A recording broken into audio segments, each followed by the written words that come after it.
পাকিস্তানের মানুষ এই যে আলী খামেনিকে অনেক ভালোবাসে বলে মনে হয়।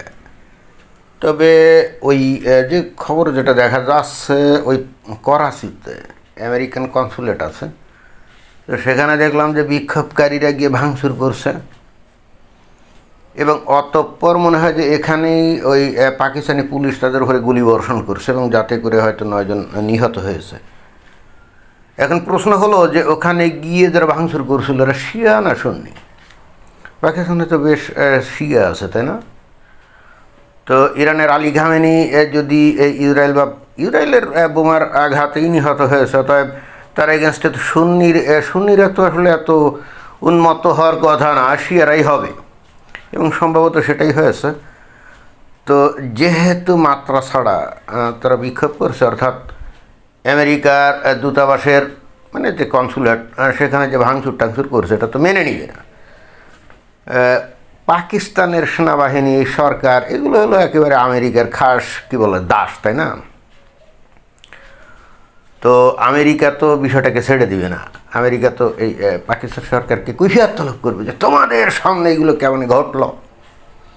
অর্থাৎ তাদের তো খুশি করতেই হবে। করতে গিয়ে কী করতে, বিক্ষোভকারীদেরকে তো আর পুলিশ অত সহজে থামাতে পারে না। যখন মানুষ ধর্মোন্মাদ হয় তখন তো জীবনের পরোয়া করে না, তাই না?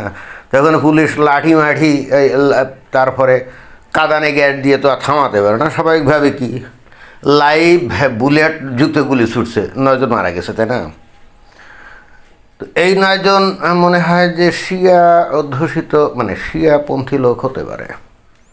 এখন আমি যে বিষয়টা নিয়ে চিন্তিত সেটা হলো এই 9 জন যে মারা গেল, এই 9 জন কি আসলে কি শহীদ হলো নাকি?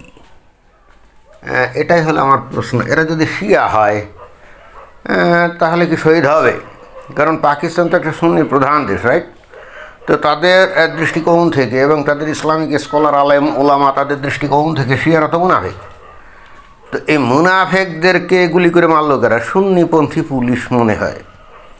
তো তাহলে এরা শহীদ হবে কি না, এটা কিন্তু আমার কাছে একটা গুরুতর প্রশ্ন হিসেবে উত্থাপিত হলো। কারণ এরা জীবন দিবে, তারা তো মনে করছে তারা খাঁটি মুসলমান এবং তারা ইহুদি নাসারা কাফেরদের বিরুদ্ধে যুদ্ধ করার জন্য কনসুলেট আক্রমণ করেছিল, রাইট? সরাসরি আমেরিকার সৈন্যদের সাথে যখন যুদ্ধ করার সুযোগ নাই আমেরিকাতে, ওই পাকিস্তানে, তাহলে কী করা যেতে পারে? পাকিস্তান ওই আমেরিকার এম্বাসি বা কনসুলেট, সেখানে গিয়ে হামলা চালাবে, এটাই। এবং এটাকেই তারা ইহুদি নাসারা কাফেরদের বিরুদ্ধে যুদ্ধ হিসেবে গণ্য করে নিয়েছে। তাহলে ইহুদি নাসারা কাফেরদের বিরুদ্ধে যদি যুদ্ধ করে তাহলে সেটা তো জিহাদ। কিন্তু কথা হচ্ছে যারা এটা করলো তারা তো শিয়া, সুন্নিদের মত অনুযায়ী এরা তো মুনাফিক। তাহলে এরা যে গুলি খেয়ে মারা গেল, এরা কি শহীদ হবে কি না? যদি শহীদ না হয় তাহলে এদের জীবনটা বৃথা গেল না? চিন্তা করে দেখেন যে এই পাকিস্তানের লোকজন বা এই সাধারণ শিয়া বলি সুন্নি বলি সবাই কিন্তু জানে যে পাকিস্তান হলো আমেরিকার একটা আজ্ঞাবহ দেশ। আমেরিকার দান খয়রাতে এই পাকিস্তান দেশটা চলে। দীর্ঘদিন ধরে ওই যে আমেরিকাকে সাহায্য করতো কি সন্ত্রাসের বিরুদ্ধে যুদ্ধ, অর্থাৎ ওই তালেবানদের বিরুদ্ধে যুদ্ধের নাম দিয়ে এই পাকিস্তান কিন্তু বিপুল টাকা পয়সা আমেরিকার সরকারের কাছ থেকে নিত এবং এভাবেই কিন্তু পাকিস্তানের সেনাবাহিনীর উচ্চ পর্যায়ের কর্মকর্তা যারা আছে তারা প্রভূত টাকা পয়সার মালিক হতো। এবং আমেরিকার সাহায্য ছাড়া যে এই পাকিস্তান আসলে চলতে পারে না সেটা তো সবাই জানে, তাই না?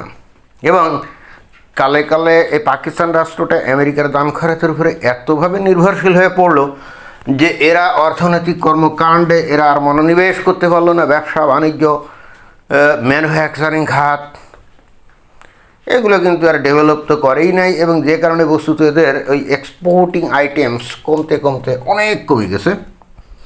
এবং ঠিক সেই কারণে এদের বৈদেশিক মুদ্রার রিজার্ভ কিন্তু কমতে কমতে বাংলাদেশের থেকেও অনেক কমে গেছে। এবং যে কারণে বলা হয় যে Pakistan is a ব্যাংকরাপ্ট country, Pakistan is a failed state. Not only that, Pakistan থেকে কোটি কোটি মানুষ নাকি ভিক্ষা করার জন্য পৃথিবীর বিভিন্ন দেশ, বিশেষ করে যে মিডল ইস্টের কান্ট্রিগুলোতে যায়, তাই না? এটা শুধুই মাত্র এই আমেরিকার উপরে নির্ভরশীল হওয়ার কারণেই এই ঘটনা ঘটছে। আসলে ঘটনা হচ্ছে, মনে করেন যে আপনি সরকারি উচ্চ পর্যায়ের লোক, আপনি মিলিটারি বা পুলিশের উচ্চ পর্যায়ের লোক, এখন আমেরিকা আপনাকে নানাভাবে টাকা ঢুকা দেয়, এবং যে নেতা টেতা আছে তাদেরকেও দেয় এবং বলে আমরা যা বলবো তাই করবা। তো তাই যদি হয় তখন ওরা তো রঙ্গ তামাশা আরামায়েশের জীবনযাপন করবে, তাই না? তারা তো তখন দেশের উন্নতির জন্য কাজ টাজ কিছু করবে না। আর যখনই সেটা করবে না তখন তার ফলাফল তো ওই অর্থনৈতিক ক্ষেত্রে পড়বে। যে কারণে এই পাকিস্তান দেশটা আস্তে আস্তে কি দেউলিয়া হয়ে গেছে। অথচ আজকে থেকে 20-25 বছর আগেও এই পাকিস্তান কিন্তু এরকম দেউলিয়া ছিল না। এবং তখন এই বাংলাদেশের থেকেও এই পাকিস্তানের বার্ষিক বাজেট অনেক বেশি ছিল। অথচ আমরা আস্তে আস্তে দেখলাম যে বাংলাদেশটা বার্ষিক বাজেট দিয়ে আস্তে আস্তে পাকিস্তানকে সার্ভাস করে যায়। এবং এখন তো এই পাকিস্তানের থেকে বাংলাদেশের বার্ষিক বাজেট অনেক বেশি, এবং ফরেন কারেন্সি রিজার্ভও পাকিস্তানের থেকে অনেক বেশি, তাই না?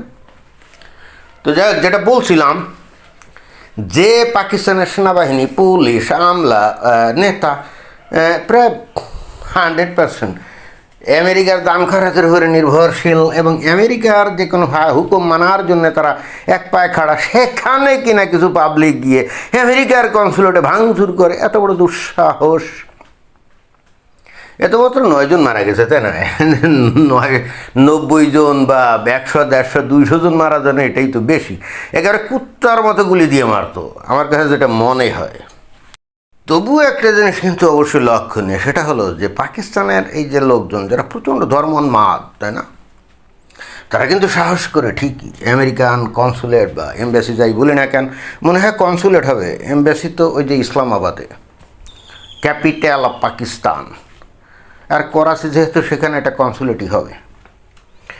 তো তারপরেও কিন্তু একটা জিনিস লক্ষণীয়, সেটা হলো পাকিস্তানের এই ধর্মোন্মাদ জনগোষ্ঠী, তারা কিন্তু জীবনের পরোয়া না করে একটা জিহাদি দায়িত্ব মনে করে তারা কিন্তু সেই কনসুলেটে গিয়ে আক্রমণ করছে, ভাঙচুর করছে এবং একাত্তরে জীবন দিয়েছে। তারা কিন্তু পিছু হটেনি। এটা কিন্তু প্রমাণ করে যে তারা কি ভয়ঙ্কর জিহাদি, তাই না? পাকিস্তানের এই লোকগুলো কিন্তু জানবাজি লড়াই করে বা জানের পরোয়া না করে তারা কিন্তু ঠিকই ওই কনসুলেট ভাঙচুর করতে গেছে এবং মারাও গেছে, শহীদ হয়ে গেছে অবশ্যই, আমার অন্তত তাই মনে হয়। কিন্তু বাংলাদেশের মুমিন মুসলমানরাও তো যথেষ্ট দেখি ধর্মোন্মাদ। তারা ওই দেখলাম যে তারা একটু প্রতিবাদ করছে রাস্তাঘাটে, এখানে ওখানে। এদের কি এত দুঃসাহস আছে আমেরিকার এমবাসিতে ওখানে যাবে? কি জানি। তো পরিশেষে ওই প্রশ্নের উত্তর আসলে আমি পাই নাই যে 9 জন যে মারা গেল এই যে কনসুলেট ভাঙচুর করতে গিয়ে, এবং তাদেরই মানে স্বগতীয় সুন্নি মুসলমানদের হাতে। আসলে যে মারা গেল এরা শিয়া না সুন্নি তা তো জানি না, যে কারণে আসলে কিছুটা বলা যাচ্ছে না। তো ওই প্রশ্ন কিন্তু আমার রয়ে গেল যে এরা আসলে জিহাদি হবে কি না, এবং জিহাদি বলি, ওই শহীদ হবেই কি না, এবং সেই হেতু তারা বেহেস্তে যাবে কি না, 72 হুর বা তার চাইতে বেশি হুর তারা পাবে কি না। যদি সেটা না পায় তাহলে তারা তো বেঘরে খামোখাই জীবনটা দিল, তাই না? এইটা ভেবেই কিন্তু আমি আসলে খুব মর্মবেদনা অনুভব করছি। ধন্যবাদ।